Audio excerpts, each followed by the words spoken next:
it's officially summer, and in honor of summer, I read a lot.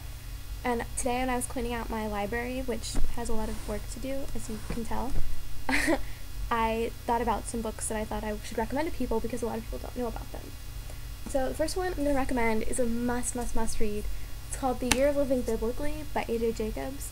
And I actually sold books for A.J.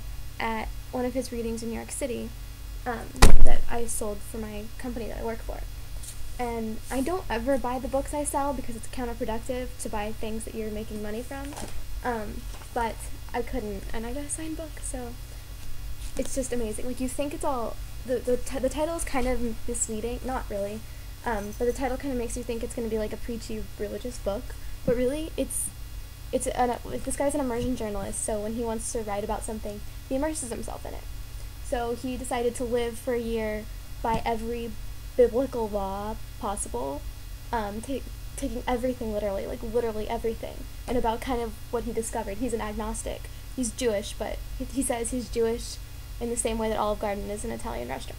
So, not very. But it's interesting, the things he learns and just how crazy it is. He just follows everything, even stoning adulterers. And you have to read it to find out what that means. But it's just so funny. I've never laughed harder reading a book. He also wrote The Know-It-All, which is his journey reading the entire Encyclopedia Britannica from A to Z, which I also recommend, but this is my favorite. On that note, I also am reading this book called Searching for God Knows What, which was recommended to me.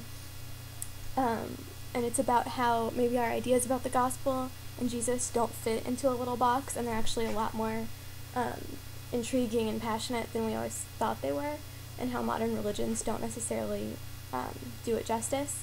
So it's actually really funny too. I thought it would be kind of heavy, but Donald Miller is a really hilarious guy, and he also wrote a book called Blue Like Jazz, which talks about how jazz and the Gospels are similar in composition and how they aren't really resolved. You have to do the resolving yourself. I also picked up these two books, which I haven't started reading yet, but this one is called The New Atheist Crusaders and Their Quest for the Unholy Grail, which is a religious satire book.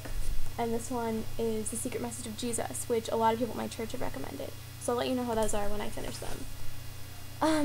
Other recommendations, James Joyce. I am a huge James Joyce fan. I first read The Portrait of the Artist as a Young Man and Dubliners senior year of high school, and we did basically a whole year on Joyce, and I completely fell in love with it. And the thing about Joyce is that a lot of people find him boring if they aren't taught him correctly, or if they don't do proper research.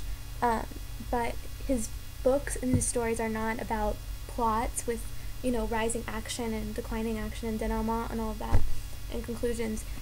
They're more about, like, miniature epiphanies, I guess, and more about language and the use of language and symbolism. Dubliners has a lot of political symbolism in terms of the relationship between Ireland and England, and a lot of sexual symbolism and stuff like that. But the fact, he just uses all of his words and his etymology so carefully researched and so carefully put together. It's amazing if you're willing to really dissect it and go as far as you can with it, which I love to do.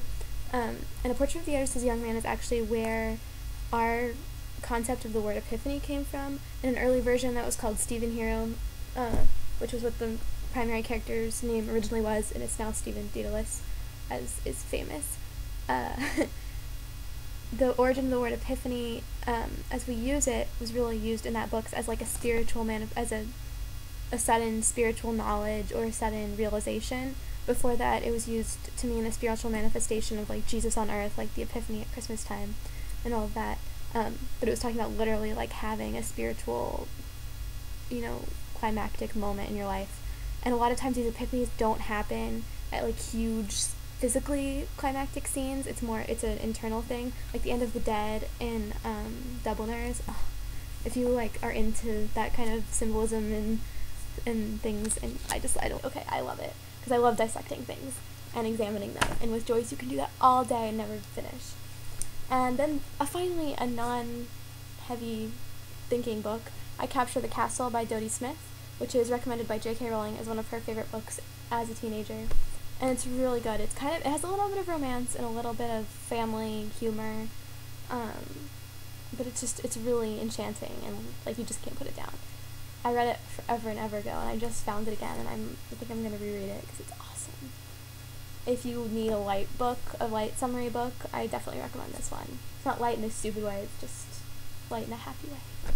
So those are my recommendations. If you've read any of these, or you do read any of these, let me know how you like them, and leave a comment or a response, or message me in some way.